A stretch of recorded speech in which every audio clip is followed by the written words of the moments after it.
ஒரு தங்காளி. அவன் டெலிபோர்டேஷன்ல கண்ணு மூடி திறக்கிறதுக்குள்ள இந்த பக்கம் விட்டு அந்த பக்கம் எடுத்துட்டான். Shari van.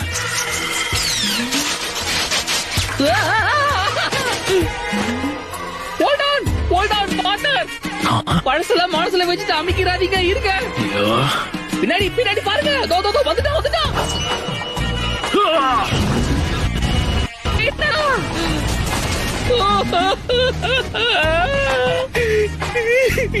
என்னடா ஸ்ட்ரிக்டா இருந்தாலும் நல்ல பார்ட்னர் தெரியுமா?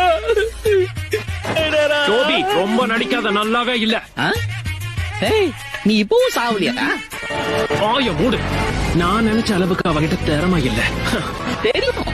இங்க பாரு டோபி, நீ ஏன் பக்கமா இல்ல அவன் பக்கமா, அத சொல்லு. டோபி ஓடிடு. ஐயோ, கொஞ்சம் பொறுங்க பார்ட்னர், நான் தள்ளி போயிடுறேன்.